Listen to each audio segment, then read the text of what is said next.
2021. Começou como qualquer outro ano. O sol nasceu, o sol se pôs. A vida seguia seu curso. Mal sabia eu que uma tempestade se formava. Uma tempestade que engoliria o mundo inteiro e me arrastaria junto. Os primeiros sussurros da pandemia pareciam distantes, como um furacão em outra costa. Assistíamos aos noticiários. Víamos o medo nos olhos das pessoas, mas nos sentíamos seguros, por um tempo. Então as fronteiras começaram a se fechar. Prateleiras esvaziaram. O ar ficou denso de incerteza. O mundo prendia a respiração. E eu também. Este não era apenas mais um ano. Este foi o ano em que tudo mudou. A jornada estava apenas começando, e os desafios à frente eram desconhecidos. Internado por um tempo, percebi logo de cara a insatisfação da equipe, principalmente da enfermagem, com as condições de trabalho e a gestão do hospital.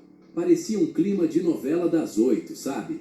Um dia, sem querer, ouvi uma conversa do diretor com a esposa.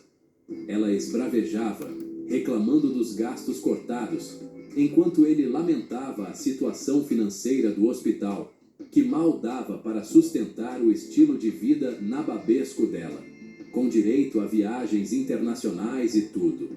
Me lembrou aqueles políticos que a gente vê no noticiário. Na minha cabeça, aquilo era uma bomba relógio, prestes a explodir. Para piorar a situação, rolava uma campanha acirrada para a diretoria do Sindicato dos Trabalhadores da Saúde. Uma chapa de renovação, liderada por uma enfermeira da minha unidade, ganhava força. A enfermeira, gente finíssima, aliás, me pediu conselhos jurídicos sobre a situação do hospital e do sindicato. Para minha surpresa, ela me convidou para fazer parte da chapa. E não é que a chapa dela ganhou? GAP 2Es. Virou notícia em tudo quanto é jornal. Afinal, o Sindicato dos Trabalhadores da Saúde é um dos mais importantes da região, igual aqueles times grandes de futebol, tipo Corinthians e Palmeiras. Mesmo com a minha saúde piorando, com falta de ar que parecia que eu tinha corrido uma maratona, a recém-eleita presidente me nomeou diretor de eventos festivos do sindicato. Me senti naqueles filmes do Mazzaropi, uma comédia pastelão. Até os adversários da chapa riram da minha cara. Mas, para ser sincero, eu nunca cheguei a assumir o cargo. Minha saúde foi ladeira abaixo, tipo carrinho de rolimã. Com a nova diretoria, o caldo entornou de vez com a administração do hospital. Teve até corte de energia, ordenado pelo diretor. O hospital ficou às escuras, igual apagão na Vila Madalena. Equipamentos essenciais, como respiradores e monitores, pararam de funcionar. Um caos total. Com medo de morrer sem ar, liguei para o meu irmão, desesperado, pedindo para me transferir para outro hospital na região. Só que, segundo o médico com quem conversei depois, tudo não passou de um delírio, causado pelos sedativos fortes que eu tomava na UTI. Parece história de pescador, né? O mundo se transformou numa paisagem surreal. Máscaras escondiam rostos. O silêncio substituiu o riso. Ruas vazias ecoavam com uma quietude perturbadora. O medo se tornou um companheiro constante. Agarrava-se a mim como uma sombra. Cada tosse, cada espirro, uma ameaça em potencial. Estávamos vivendo um pesadelo. As notícias eram uma enxurrada implacável de estatísticas sombrias. Casos crescentes, hospitais lotados, vidas perdidas. O vírus estava se aproximando. E então, ele me encontrou. A febre me atingiu como um trem de carga. Meus ossos doíam. Minha cabeça latejava. Cada respiração era uma luta. O vírus havia invadido meu corpo e estava vencendo. Dias e noites se confundiam. Eu estava perdido em uma névoa febril. O medo me corroía por dentro. Seria este o fim? Eu sucumbiria ao inimigo invisível? Eu lutei. Eu tinha que lutar. Por mim. Pelos meus entes queridos. Mas o vírus era implacável. Minha respiração ficou mais fraca. O pânico se instalou. Eu estava me afogando. O hospital. Um borrão de luzes piscando e passos apressados. Estranhos mascarados me cercavam. Seus olhos cheios de preocupação e exaustão. Eu era um soldado em uma guerra que não entendia. O ar. Eu não conseguia respirar. Meus pulmões queimavam. Cada respiração, um esforço monumental. O pânico ameaçava me consumir.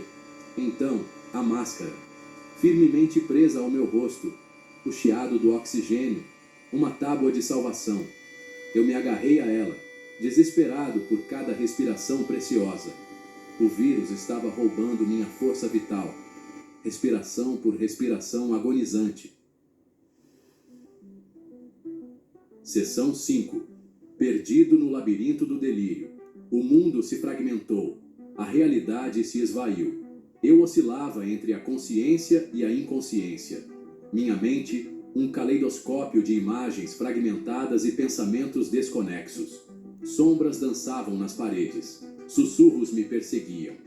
Eu estava perdido em um labirinto de delírio, sem saber o que era real e o que era fruto da minha imaginação febril. O tempo perdeu todo o significado. Dias e noites se fundiram em um presente interminável e aterrorizante. Eu estava preso dentro da minha própria mente, prisioneiro do vírus. Seção 6. Anjos de jaleco azul. Em meio ao medo e à confusão, eles eram meus faróis de esperança. As enfermeiras e os médicos, anjos de jaleco azul. Seus rostos, marcados pela fadiga, ainda demonstravam compaixão.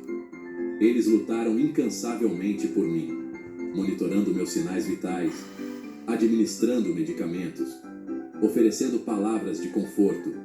Eles eram minha tábua de salvação. Eu me agarrei à força deles, à sua dedicação inabalável. Eles me viram em meu estado mais vulnerável. E ainda assim, me trataram com dignidade e respeito. Devo a eles minha vida. Seção 7. Terror na noite. Uma noite o delírio se transformou em terror. O bip rítmico das máquinas se tornou tiros. As vozes baixas das enfermeiras, os gritos de soldados. As paredes do hospital se dissolveram. Eu estava de volta às favelas, pego em um fogo cruzado. O medo pulsava em minhas veias. Eu podia sentir as balas passando por mim. Me debati contra as amarras, meu coração batendo forte. As enfermeiras correram para o meu lado, suas vozes calmas cortando o caos.